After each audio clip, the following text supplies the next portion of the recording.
Welcome back to Clair lune from scratch. Now, from the beginning of this piece, we've been working mostly with flats, special symbols that pull the note lower or slightly to the left.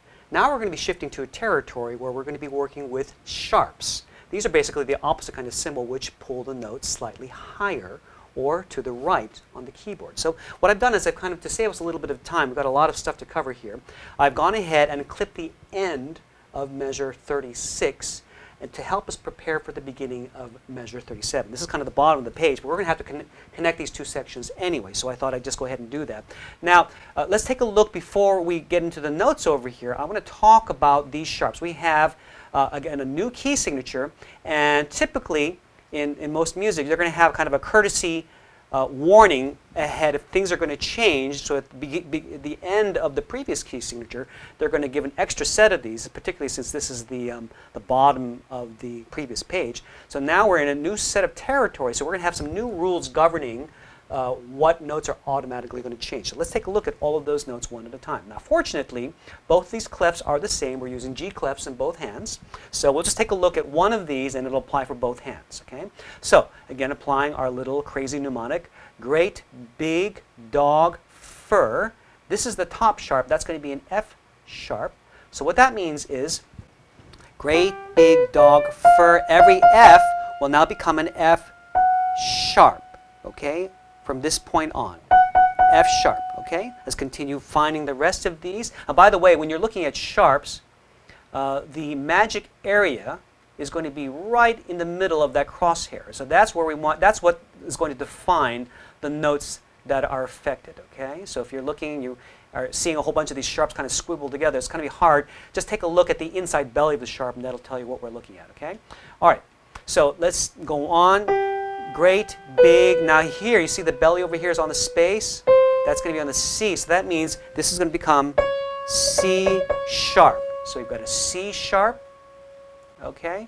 Now getting over here, we're going to cheat a little bit since we already know that this top line is an F. The very next space, you can see the belly of that here, is a G. So that turns that into a G sharp. Okay. And going down again, I'm going to cheat a little bit since we were already down here. We found that C sharp.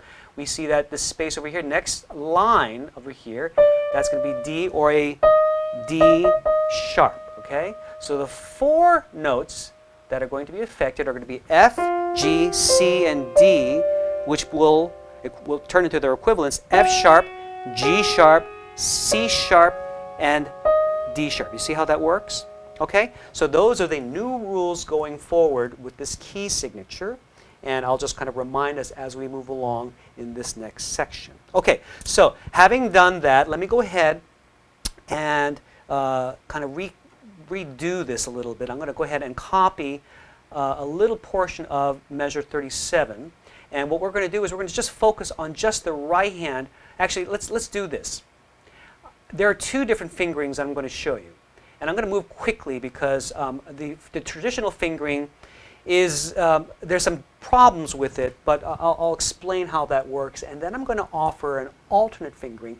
There was somebody who was posting a blog and complaining about the size of her hands being too small for this section in particular. So I want to see if I can help this person, and having small hands myself, I can sympathize. I have a creative fingering to kind of help get around some of the problems, which I'll explain in this section a little bit later. So we're going to take this measure in a couple pieces, but for right now, I'll quickly show you the traditional fingering, and then if we have time, I'll show you the outlines of the the fingering for smaller hands, and then we may come back to this and break it apart in even more detail. Okay?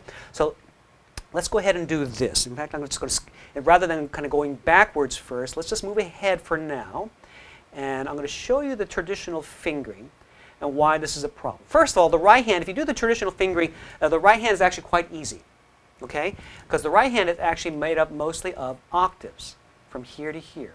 Octaves, octaves, because everything fits within nice octaves. And let's quickly find these notes, see if we can do this really fast. We know the top note is an F, G, A, that's the first ledger line, B, C. Now, I'm going to write down a reminder. We have F, G, C, and D. So that's one of our sharps. So that becomes a C sharp over here on top, okay? As I just told you, this is an octave, so this is another C sharp over here, okay? C sharp, E, G, that becomes another G sharp. Again, taking a look, these are our new rules over here, okay? G, F, E, okay? No sharp over here, so that's just C sharp. See how that works? And the fingering is going to be, as I just played it for you, excuse me, it's going to be 5, 1, 3, 2. This is a traditional fingering, kind of taking advantage of the octave shape here. Now we move up. Take a look at these next notes really quickly. C was on that second leisure line, D, E. That brings us to an E up here on top. Okay, this is an octave, so that's another E down here. If you recognize this note from previous, this is a C sharp also. Okay, so C sharp, and then if you recognize this note is the same as that, that's a G sharp as well. Okay, now the fingering, because the chord changes shape a little bit here. 1, 4, 2. That's a slight difference here, okay? E, this is a little closer here, so we're going to use a fourth finger here. Okay, now climbing up, we've got a lot of ladders in these ledger lines here, so just kind of follow this along. We had one ledger line, one ledger line for the C sharp, 2 for the E, so 3 underneath. That's going to take us to a G sharp on top. I told you this is an octave, so that's another G sharp down here. Okay, if you recall, 2 ledger lines, same as this, brings us to an E. Now this is a little bit different. Take a look at this. So looking from the G down here, A would be the first ledger line. That's the B over here. Okay. Okay, and we're going to use 5, 1, 4, 2 again. Okay, so 5, 1, 4, 2. Okay, so the right hand in this portion is actually not so difficult if you follow these octave shapes, okay? What's difficult is the left hand.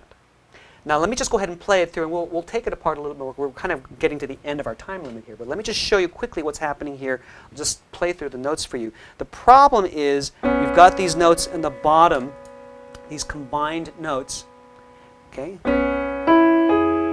Okay? For a lot of people, playing these fourth and fifth fingers together is very difficult, okay? And for some people, getting this shape here is extremely difficult.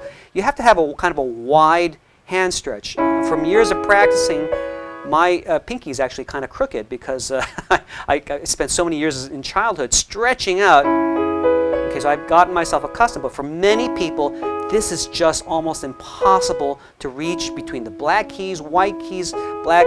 It's very uncomfortable. And then same thing here. A lot of people have a hard time reaching through. Again, the problem is the fourth and fifth fingers. Okay? This is the traditional fingering. And as you can see, they kind of follow octaves just like the right hand does. Okay? So let me just write this out for those of you, if you're comfortable with that, more power to you. This is actually the fingering I use, okay, so 3, 2, 1. But again, my fingers have been trained to be rather flexible, okay. But for most folks that I see who haven't had the benefit of years of stretching or training, this can be very painful, very awkward. So we're going to come back next lesson, and I'm going to do a thorough review of the left hand notes so that we can just make sure we have all the notes down correctly. And then I'm going to show you an alternate fingering for smaller hands. So come back for part 2 of measure 37. I'll see you at the next lesson.